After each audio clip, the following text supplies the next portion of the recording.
please join me in welcoming Pascal Finette to the stage.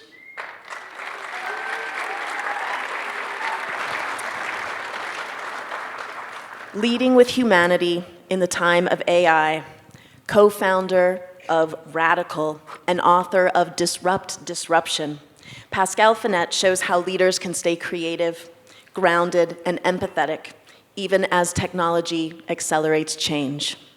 Thank you. Talk about something very awkward, which is you come on stage and someone reads your bio and you just have to stand there and they're like, yeah, that's me. Man. Unless you're a narcissist, I guess then you're like, fine, but like, that doesn't apply. All right, welcome.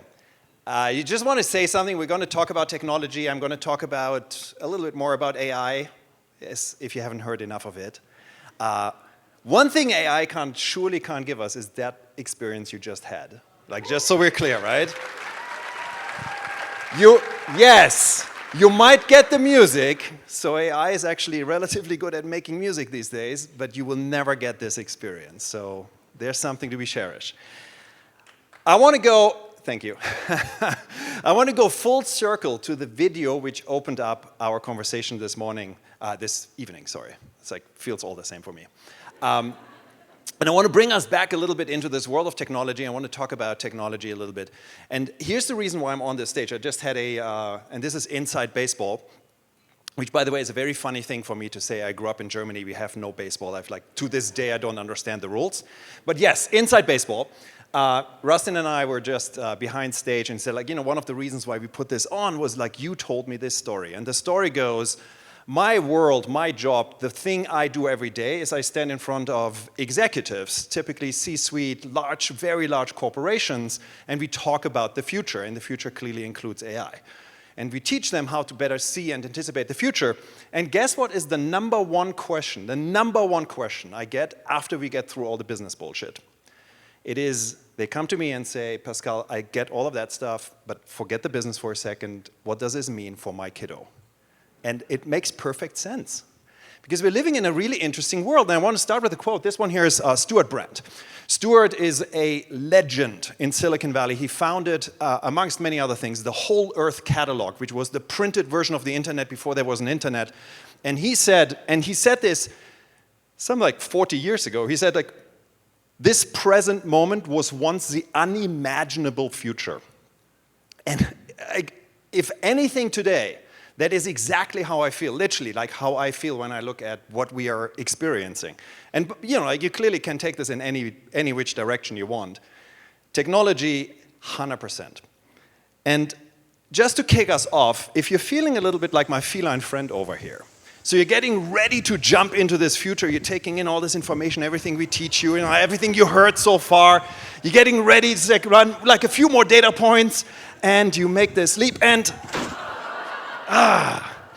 so, quick show of hands, who feels like this when you wake up in the morning? Thank you. So immediate, there's always one person at least, which is the hand goes immediately up. By the way, if you do this with corporates, where I typically do this, it's everybody looks around, is is my colleague doing this? Maybe I shouldn't,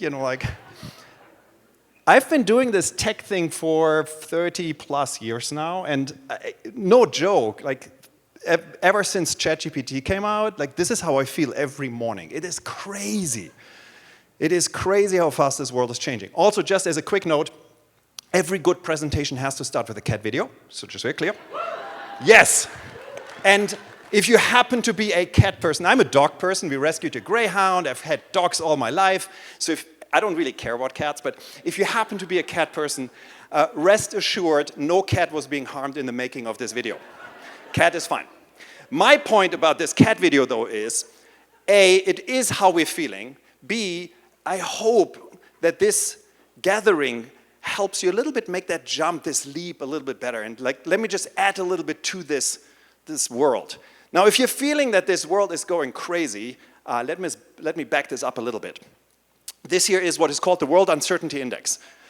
It's an actual index published by a group of economics professors. And what they're looking at is how often does the word uncertainty and related concepts being mentioned in country reports. as you can see, it's a little bright at the moment here, but like you can see faintly like this red line here. This is quarterly, it comes out every quarter. The dotted line is a floating average. A couple comments. So you very clearly see the spikes here, like financial crises, housing crises, COVID, and then the Red Menace. So if you're feeling the world is getting, the meta point is this: if you just look at the dotted line and you squint, you see that one thing I can tell you with certainty is that the world is becoming more uncertain by the quarter. And it will not change. That's the one thing I guarantee you. It will not get much better. So we have to live in a world of uncertainty, of ambiguity, of like figuring things out, of a world where you can't say, I believe that in 5 years the world will look like this, because we just don't know.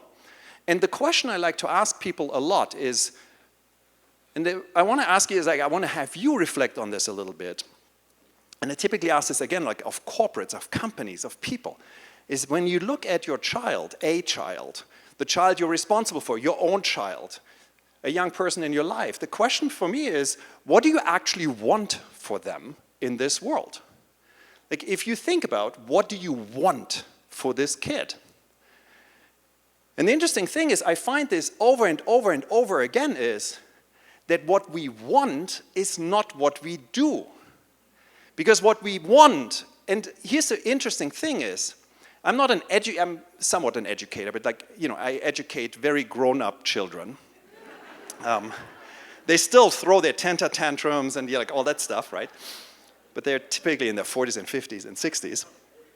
But here's the thing, if I ask them, and I ask parents the same questions, like, what do you actually want for your child? They say, well, I want curiosity, and I want resilience, and I want them to have purpose.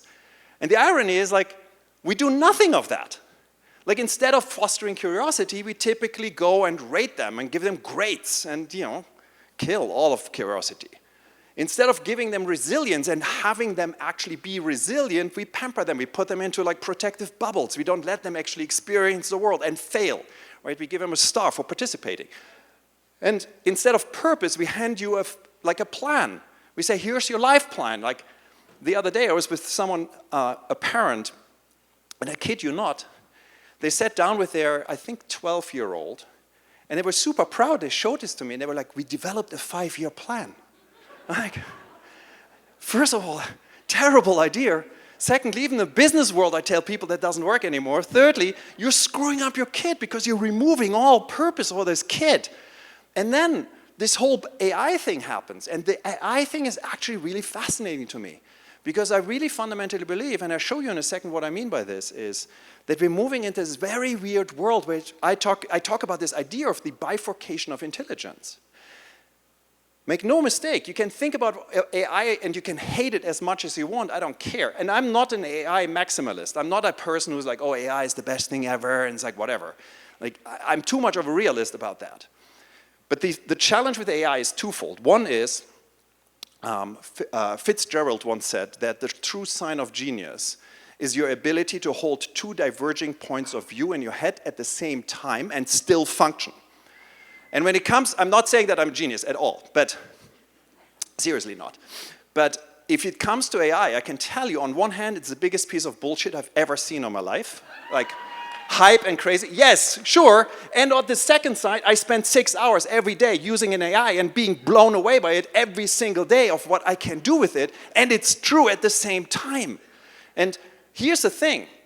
You will find that the world effectively not only bifurcates, it probably trifurcates into three groups of people. There's the people who will not use AI, and God bless them, but I find you will have a problem in this world if you don't use AI. And then there's the people who use AI, and they use AI a lot like Google. And that's fine. AI has been trained on like world's data, and it's like it knows everything. Just to give you an idea, it's like, you know this hopefully, but something like ChatGPT or Claude or whatever, these systems have literally been trained on every single written word on the internet. Like, they know everything. It's crazy, right? So there's people who use them as a better version of Google. But then there's people who are not outsourcing, we talked about this earlier, who are not outsourcing and out-farming their thinking to these machines, but who use them to enhance themselves, enhance their work, and do stuff 10 times as fast. And this is where like the gap lies. And again, you don't need to think about AI as, this thing is like, I don't care where your position is towards AI. You need to acknowledge the fact that it is here, and it's getting better. This is just to give you like a sense of what is happening. There's a bunch of benchmarks where we look at like how smart is AI. This is one of such. And you can see like over time, all these models are getting better and better and better and better and better, and it breaks records again and again, and like every week is a new model and it's getting better. In many ways, it's like this exponentially accelerating curve. And the challenge with that curve is this. If you stand where this gentleman stands here, and I will make the argument that when it comes to AI, we're somewhere here. And you look to the past, and that's, I think, the mistake we're making. We look to the past and we say, where are we coming from? And you see this like kind of flat-ish like curve. What many of us do is, the challenge is that flat part of that curve looks like flat and linear. Even that chart I showed you here, this one here, it kind of looks like a linear graph. So you stand there, you look at this, and you anticipate that the future will look exactly like the past. It's a continuation of the past. So you underestimate of where the future will go. There's a very easy way to remember this. I think some of you chuckled already from my little like stick figure here. Of course, this is Ernest Hemingway. Hemingway wrote a book called The Sun Also Rises. Some people say it's his best book. In this book is a quote, which we have, of course, taken completely out of context. But it's a beautiful way to remember what this world will look to us, to your kids. And the shortest version of this quote is, we like to call this the Hemingway law of motion, is this: gradually and then suddenly. Nothing, nothing, nothing, nothing, nothing, nothing, ChatGPT shit. Right?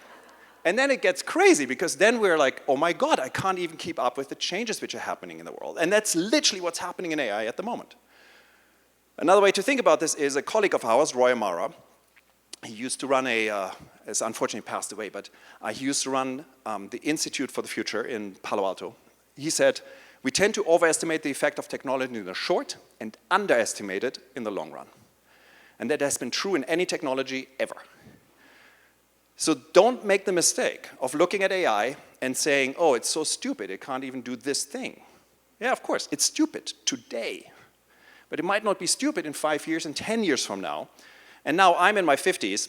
I might not care what it does in 20 years, because I retire and sit hopefully on a nice island and sip pina coladas. But your children will care, and they should care.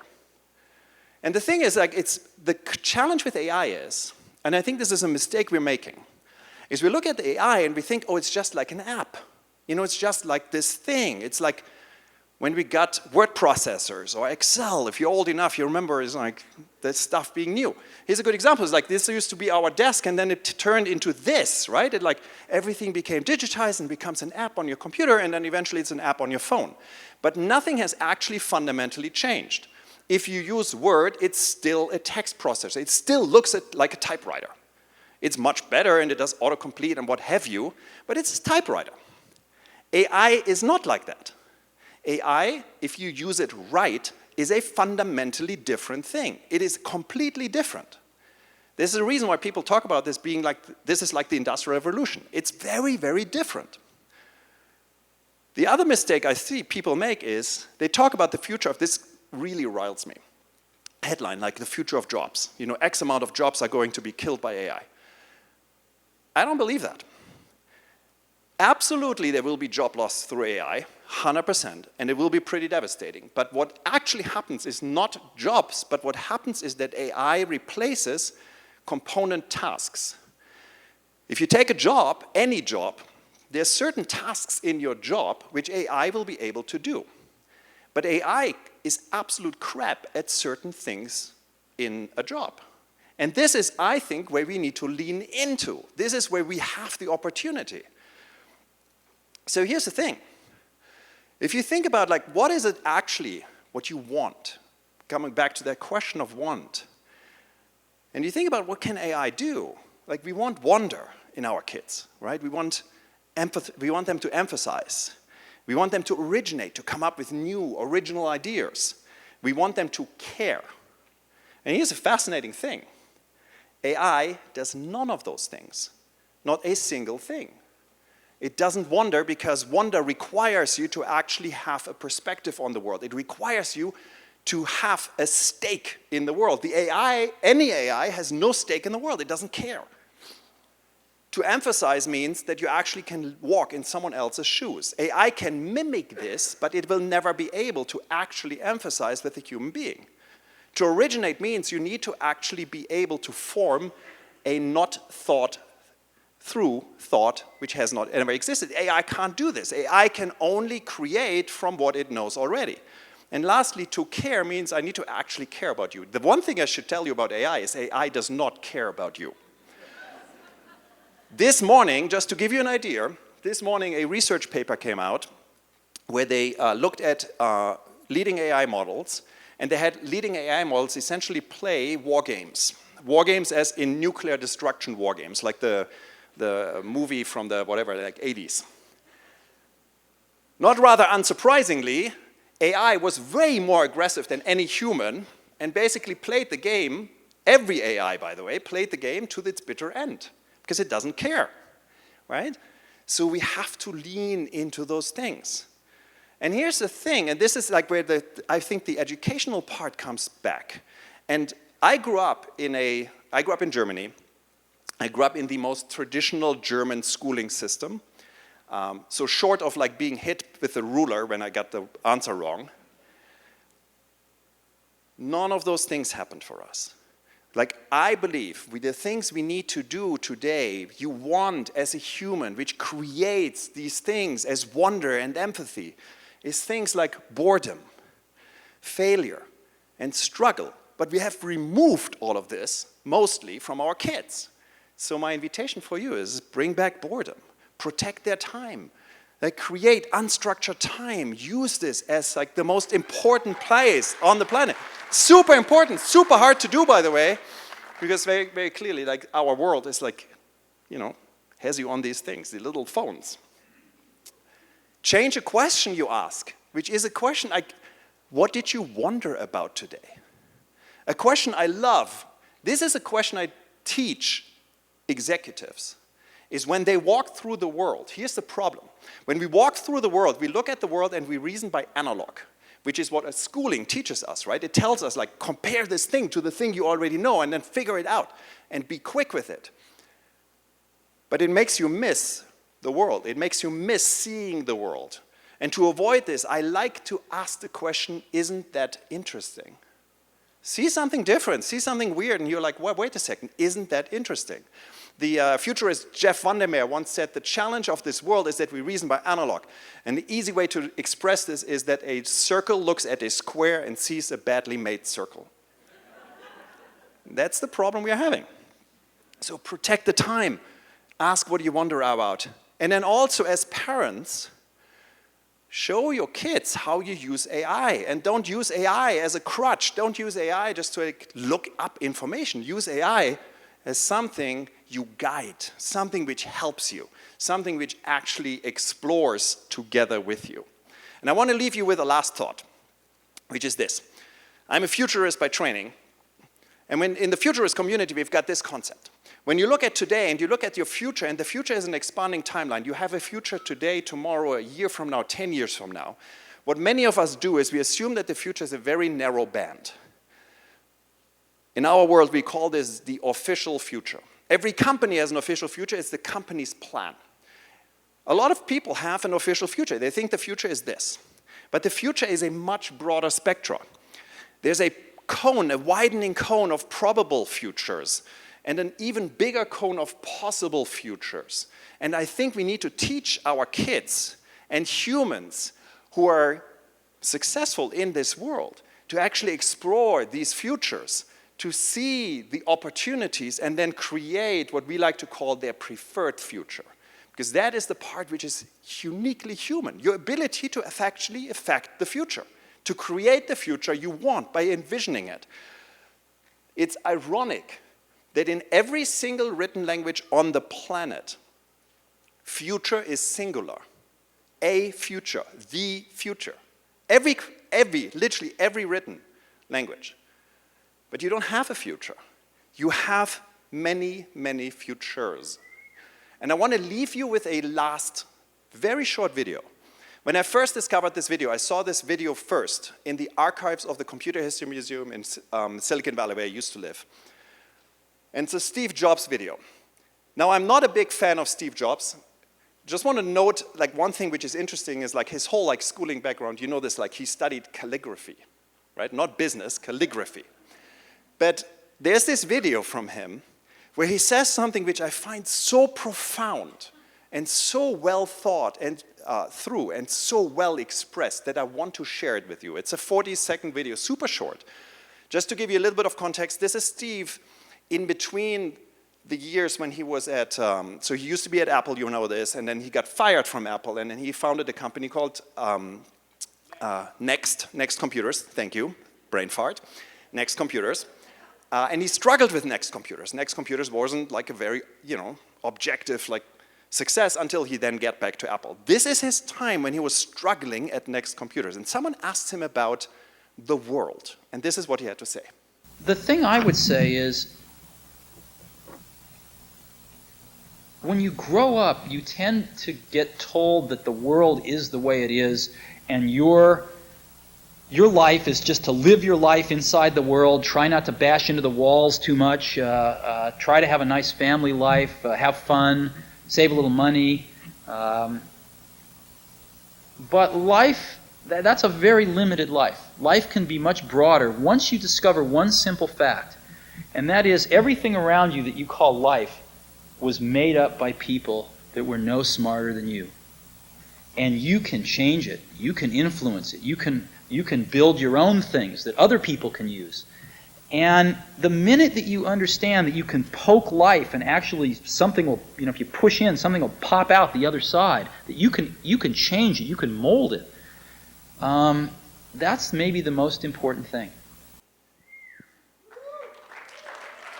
So, what I wish for you, for your children, for the children you're responsible for the children who are in your area of influence, poke life. Teach them this, and they will be fine in a world of AI. Thank you.